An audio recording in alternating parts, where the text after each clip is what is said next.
জারি করে আমাদের ব্যবসায়ী ভাইদেরকে পথে নামিয়েছে এই বিদেশি উপদেষ্টা ফয়েজ তোহেদ আহমেদ সাহেব।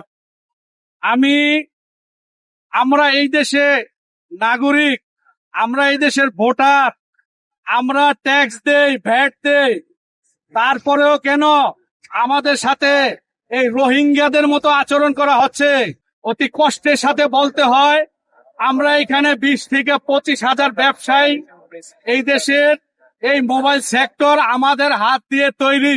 হঠাৎ করে এনএআর চালু করতেছে, আমরা এনএআর এর পক্ষে, আমরা এনএআর এর বিপক্ষে না, কিন্তু আমাদের সময় দিতে হবে। কিন্তু আমাদের সময়ও দিছিল ফয়েজ আহমেদ তোয়েব সাহেব, সময়ও দিছিল, 3 মাসের সময় দিছিল, কি করলো 15 দিনের মাথায় চালু করে দিছে। তা আমরা 25 হাজার ব্যবসায়ী, আমাদের যে স্টকে যে মালগুলা আছে এই মালগুলা আমরা কিভাবে এই মালগুলা কি করবো?